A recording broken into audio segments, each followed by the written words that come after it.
नमस्कार साथियों, मैं हूं अनु थपलिया। साथियों, नगर निकाय चुनाव में मुख्यमंत्री पुष्कर सिंह धामी ने एक बड़ा झटका दिया है।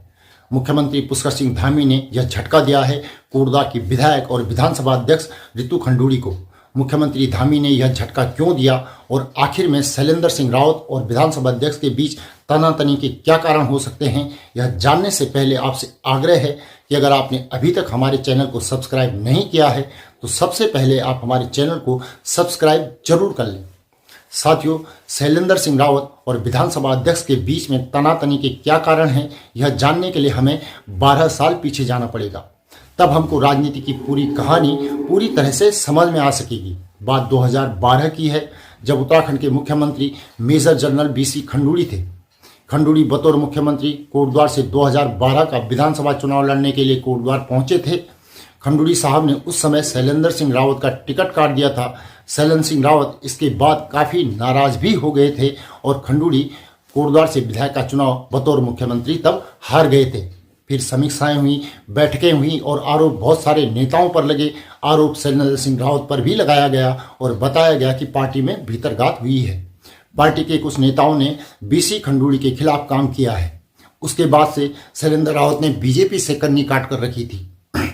2012 में स्वयं सिंह नेगी तब चुनाव जीत गए थे, जो बाद में कैबिनेट मंत्री की हैसियत से काम कर रहे थे। पहले विजय बहुगुणा के साथ और उसके बाद हरीश रावत के साथ। यह थोड़ा सा बैकग्राउंड है। फिर शैलेंद्र सिंह रावत कांग्रेस को ज्वाइन कर लेते हैं। उन्हें 2017 में भी बीजेपी से टिकट नहीं मिलता है और शैलेंद्र रावत पहुंचते हैं कांग्रेस के टिकट पर यमकेश्वर विधानसभा में चुनाव लड़ने। वहीं 2017 में रितु खंडूड़ी बीजेपी की प्रत्याशी यमकेश्वर से बनती हैं और तब खंडूड़ी ने बड़े अंतर से शैलेंद्र सिंह रावत को चुनाव हरा दिया था।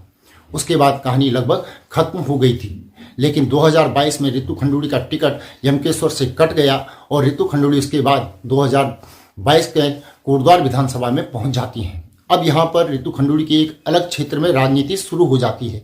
यहाँ पर उनको अच्छी खासी विजय मिलती है और तब खबर यह भी चलती है कि खंडूड़ी ने अपने पिता की 2012 में हुई हार का बदला ले लिया है। तो खंडूड़ी जीत गई। उन्होंने स्वयं सिंह नेगी को ही हराया था, जिन्होंने उनके पिता को 2012 में हराया था। लेकिन शैलेंद्र सिंह रावत तब कांग्रेस में ही थे। अब शैलेंद्र सिंह रावत पुनः बीजेपी में शामिल हो जाते हैं और नगर निगम चुनाव के लिए अपना दमखम ठोकने लगते हैं। परंतु रितु खंडूड़ी कभी नहीं चाहेंगी कि शैलेंद्र सिंह रावत अपना दमखम कोटद्वार क्षेत्र में नगर निगम के लिए दिखाएं। लेकिन बीजेपी की एक मजबूरी है, वह है कि 2017 में हरक सिंह रावत ने स्वयं सिंह नेगी को हरा दिया था।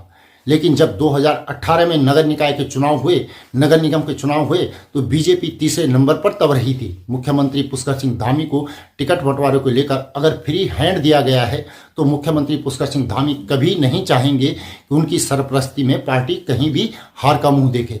2018 में जब नगर निगम कोटद्वार नगर निगम के नतीजे आए तो बीजेपी खुद आश्चर्यचकित रह गई कि ऐसा कैसे हो गया। तब हेमलता नेगी, जो सुरेंद्र सिंह नेगी की पत्नी है, सुरेंद्र सिंह नेगी पूर्व कैबिनेट मंत्री और कोटद्वार के पूर्व विधायक रह चुके हैं, तब 25,000 से ज़्यादा वोट हेमलता नेगी ले जाती हैं। यह अपने आप में बीजेपी के लिए एक बड़ा झटका था। जहां बीजेपी कुछ 1-1.5 साल पहले ही विधानसभा का चुनाव जीती थी, वहां बीजेपी तीसरे नंबर पर एकदम से आ गई। दूसरे नंबर पर विभा चौहान थी, जो निर्दलीय चुनाव लड़ रही थी। विभा चौहान बीजेपी से बगावत करके निर्दलीय की हैसियत से चुनाव लड़ रही थी। और तीसरे नंबर पर तब नीतू रावत भी बीजेपी की अधिकृत प्रत्याशी थी। उन्हें सिर्फ 11,000 से कुछ अधिक ही वोट मिले और निर्दलीय को 23,700 से ज़्यादा वोट मिले थे। यानी निर्दलीय प्रत्याशी की हार 1700-1800 वोटों से होती है और बीजेपी की प्रत्याशी की हार देखें तो लगभग 14,000 वोटों से बीजेपी के प्रत्याशी पीछे रहती हैं।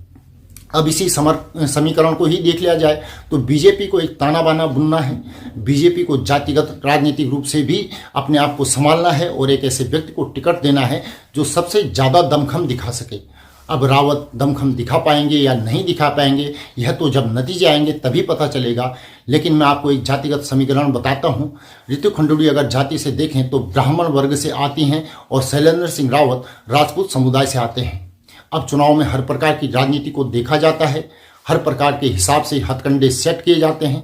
लेकिन रितु खंडूड़ी पर भरोसा शायद मुख्यमंत्री पुष्कर सिंह धामी ने नहीं किया और इसकी शायद एक वजह यह है कि मूल रूप से तो रितु खंडूड़ी का जो कर्म क्षेत्र है वह कोटद्वार विधानसभा नहीं है। उनके पिता हालांकि गढ़वाल के सांसद कई बार रहे हैं। गढ़वाल के सांसद की हैसियत से जब वो दिल्ली पहुंचे, संसद पहुंचे, उन्होंने केंद्र में कैबिनेट मंत्री तक का सफर तय किया।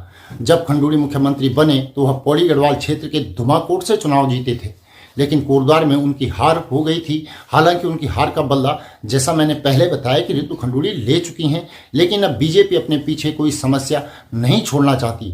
वह ऐसे मजबूत दावेदारों को तलाश कर रही है जो नंबर 1 की हैसियत दिखा सकें। शैलेंद्र सिंह रावत के बारे में यही कहा गया है।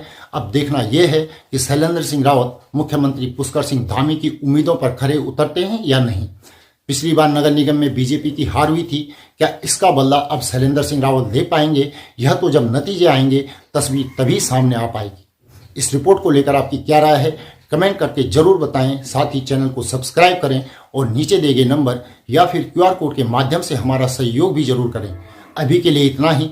अगली रिपोर्ट में आपसे जल्दी ही मुलाकात होगी। तब तक के लिए नमस्कार।